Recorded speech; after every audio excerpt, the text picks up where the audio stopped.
suggesting that these non-black pastors, white pastors do at this point, who want to be a part of this conversation and genuinely want to help and have millions of dollars at their disposal and a huge congregation, what do they need to do in terms of the next step to really be part of this new narrative, new conversation? Yeah. So it's the pause to examine their values and to say, am I trying to fix this problem, or am I trying to be a part of this because I care about the poor, I care about the hurting, I care about the black lives that have been lost? Or am I doing this, again, for my reasons of wanting to raise my platform or bring people back to my church? And so the best way to prove that, I think, would be to say, I'm just going to take a year off to actually stop and listen.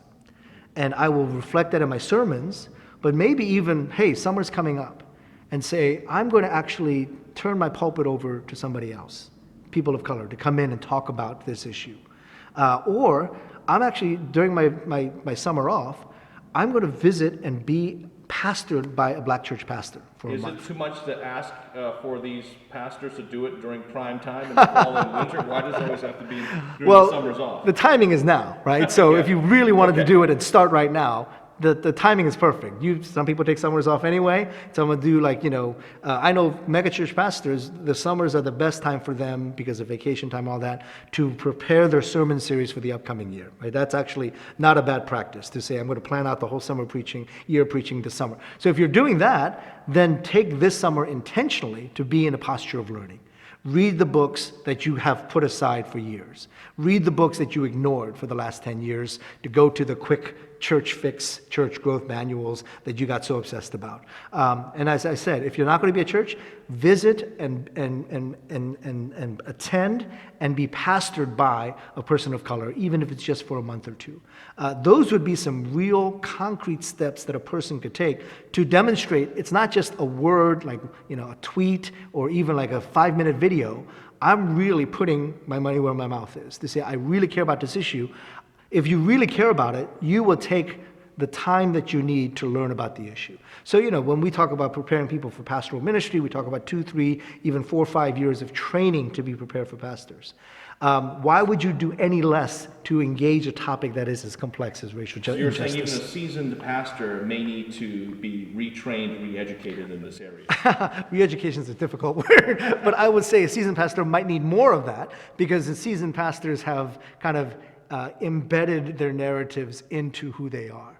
So this is something that I've been grappling with, that most of us operate reflexively and reactively, right? And so this is some of the work around improv, if you do improv, or, when I look at the great actors and actresses, they do character acting, right? So they embody a character so deeply that when it comes time to act, they're reflexively acting out of the character they embody. So if they have to improvise a line, that line is accurate because they so embodied that character. So the negative side of that for us as Christians is that we have so many pastors and Christians who have embodied a character for so long that we reflexively act out of that. And that's what's happening with some white evangelical pastors. They have embedded the narrative of hyper-individualism, embedded the narrative of consumerism, embedded the narrative of white supremacy so deeply, when a crisis comes, that's the only reflex that they have. They're acting intuitively out of their character, out of what has been embedded in their hearts.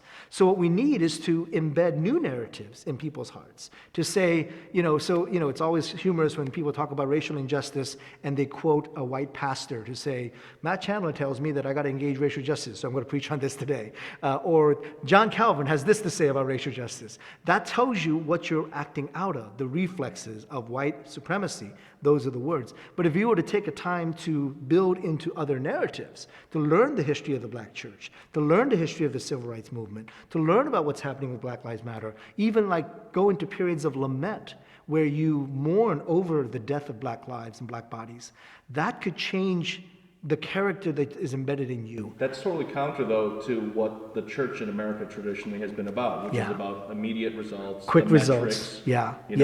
How do we measure this? When those seem to be topics and areas that require you to play the long game. Maybe actually pray. Well, that goes back to, are you changing the metrics or are you changing the values behind the metrics, right? So metrics can change. People will change that. Like COVID forced us to change our metrics. Prior to COVID, we were all about attendance, building and cash, right? Now, all three went out the window when we had COVID. So now it's not attendance, it's number of hits on your streamline services. It's not building, it's bandwidth for the capacity to do online services. And it's not cash, it's credit cards. Now, you've changed the metrics, but the value system behind those metrics haven't changed. It still is consumeristic. It's still hyper-individualistic. It's still white supremacist.